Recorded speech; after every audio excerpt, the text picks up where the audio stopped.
Hi friends, ನಮಸ್ಕಾರ. Welcome to my YouTube channel. ಇವತ್ತಿನ ವಿಡಿಯೋದಲ್ಲಿ ಹೆಸರುಬೇಳೆಯಿಂದ ಕೋಸಂಬರಿ ಹೇಗೆ ಮಾಡೋದು ಅಂತ ತೋರಿಸ್ತಾ ಇದ್ದೀನಿ. ತುಂಬ ರುಚಿಯಾಗಿರುತ್ತೆ. ಈ ರೆಸಿಪಿನ ಮದುವೆ ಮನೆಯಲ್ಲಿ ಮತ್ತು ದೇವಸ್ಥಾನದಲ್ಲಿ ಹಾಗೆ ಹಬ್ಬಗಳಲ್ಲಿ ಮಾಡ್ತಾರೆ. ನಮ್ಮನೇಲಿ ನಾನು ಯಾವ ರೀತಿ ಮಾಡ್ತಾ ಇದ್ದೀನಿ ಅಂತ ತೋರಿಸ್ತಾ ಇದ್ದೀನಿ. ತುಂಬ ರುಚಿಯಾಗಿರುತ್ತೆ. ಹಾಗೆ ನೀವು ಹೆಸರುಬೇಳೆನ ಆವಾಗವಾಗ ತಿನ್ನೋದ್ರಿಂದ ದೇಹಕ್ಕೂ ಕೂಡ ತುಂಬ ತಂಪಾಗಿರುತ್ತೆ. ಹಾಗಾದರೆ ಹೇಗೆ ಮಾಡೋದು ಅಂತ ನೋಡೋಣ ಬನ್ನಿ. ನಾನಿಲ್ಲಿ ಅರ್ಧ ಕಪ್ ಆಗೋಷ್ಟು ಹೆಸರುಬೇಳೆನ ತೊಗೊಂಡು ಚೆನ್ನಾಗಿ ವಾಶ್ ಮಾಡಿಕೊಂಡು 1 ಗಂಟೆ ಆಗೋಷ್ಟು ನೆನಾಕಿದ್ದೀನಿ. ನೀವು ಮಿನಿಮಮ್ ಅಂದರೂ 1 ಅವರ್ ನೆನಾಕಿ. ಆವಾಗ ತಿಂದಮೇಲೂ ಕೂಡ ಕೆಲವೊಬ್ರಿಗೆ ಹೊಟ್ಟೆ ನೋವು ಬರುತ್ತೆ. ಈ ಥರ ನೆನಾಕಿ ಜಾಸ್ತಿ ಹೊತ್ತು ನೆನಾಕಿ ತಿನ್ನೋದ್ರಿಂದ ಹೊಟ್ಟೆ ನೋವು ಕೂಡ ಬರೋದಿಲ್ಲ.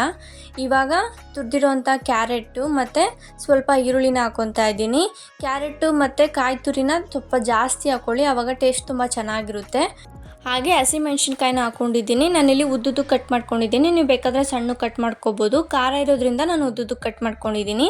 ಹಾಗೆ ಸ್ವಲ್ಪ ಕೊತ್ತಂಬರಿ ಸೊಪ್ಪು ಹಾಗೆ ಕಾಯಿನ ಹಾಕ್ಕೊತಾ ಇದ್ದೀನಿ. ಹೇಳ್ದಾಗೆ ಕಾಯಿನ ಸ್ವಲ್ಪ ಜಾಸ್ತಿ ಹಾಕ್ಕೊಳ್ಳಿ, ಟೇಸ್ಟ್ ಚೆನ್ನಾಗಿರುತ್ತೆ. ಹಾಗೆ ಸೌತೆಕಾಯಿನ ಹಾಕ್ಕೊತಾ ಇದ್ದೀನಿ. ನಾನಿಲ್ಲಿ ಸಣ್ಣದಾಗಿ ಹಚ್ಕೊಂಡು ಹಾಕ್ಕೊಂಡಿದ್ದೀನಿ. ನೀವು ಬೇಕಂದರೆ ಇನ್ನೂ ಸಣ್ಣದಾಗಿ ಹಚ್ಕೋಬೋದು, ಇಲ್ಲ ತುರಿದು ಕೂಡ ಹಾಕ್ಕೋಬೋದು.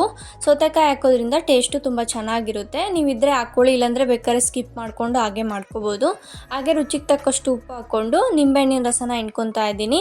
ಹುಳಿ ಎಷ್ಟು ಬೇಕೋ ಅಷ್ಟು ನೋಡ್ಕೊಂಡು ಹಾಕ್ಕೊಳ್ಳಿ. ನೀವೇನಾದರೂ ಕೋಸಂಬರಿನ ನೈವೇದ್ಯಕ್ಕೆ ದೇವರಿಗೆ ಇಡ್ತಾ ಇದ್ದೀರಂದರೆ ನೀವು ಮುಂಚೆನೇ ಉಪ್ಪು ಹಾಕೋದಕ್ಕೆ ಹೋಗಬೇಡಿ.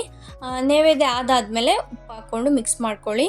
ಫೈನಲ್ ಆಗಿ ಹೆಸರುಬೇಳೆ ಕೋಸಂಬರಿ ರೆಡಿಯಾಗಿದೆ. ನೀವು ಬೇಕಂದರೆ ಇದಕ್ಕೆ ದಾಳಿಂಬ್ರೆನ ಬಿಡಿಸಿ ಕೂಡ ಹಾಕೋಬೋದು, ತುಂಬ ಚೆನ್ನಾಗಿರುತ್ತೆ.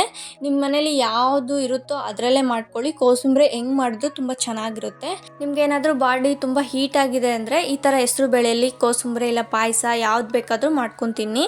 ಹೆಸರುಬೇಳೆ ತಿನ್ನೋದ್ರಿಂದ ಬಾಡಿ ತುಂಬ ತಂಪಾಗಿರುತ್ತೆ. ಮತ್ತು ಕೋಸಂಬರಿ ಎಲ್ಲರಿಗೂ ಇಷ್ಟ ಆಗುವಂಥದ್ದೇ. ಮಕ್ಕಳು ಕೂಡ ಇಷ್ಟಪಟ್ಟು ತಿಂತಾರೆ, ದೊಡ್ಡವರು ಕೂಡ ಇಷ್ಟಪಟ್ಟು ತಿಂತಾರೆ. ನೀವು ಈ ರೀತಿ ಒಂದು ಸಲ ಟ್ರೈ ಮಾಡಿ, ನಿಮಗೂ ಕೂಡ ತುಂಬ ಇಷ್ಟ ಆಗುತ್ತೆ. ಎಲ್ಲರ ಮನೆಯಲ್ಲೂ ಮಾಡ್ತಾರೆ. ನಾನು ಯಾವ ರೀತಿ ಮಾಡಿದ್ದೀನಿ ಅಂತ ಶೇರ್ ಮಾಡ್ಕೊಂಡಿದ್ದೀನಿ. ಇವಾಗ ನೋಡಿದ್ರಲ್ಲ ಹೆಸರುಬೇಳೆ ಕೋಸಂಬರಿ ಹೇಗೆ ಮಾಡೋದು ಅಂತ. ಈ ವಿಡಿಯೋ ನಿಮಗೆ ಇಷ್ಟ ಆಗಿದ್ದಲ್ಲಿ ನನ್ನ ಚಾನಲ್ನ ಸಬ್ಸ್ಕ್ರೈಬ್ ಮಾಡ್ಕೊಳ್ಳಿ. ಹಾಗೆ ಲೈಕ್ ಮಾಡಿ ಮತ್ತು ಶೇರ್ ಮಾಡಿ. ಹೇಗಿತ್ತು ಅಂತ ಹಾಗೆ ಕಮೆಂಟ್ ಮಾಡಿ. ಇದೇ ಥರ ವೀಡಿಯೋಸ್ಗೋಸ್ಕರ ನನ್ನ ಚಾನಲ್ನ ಸಪೋರ್ಟ್ ಮಾಡಿ.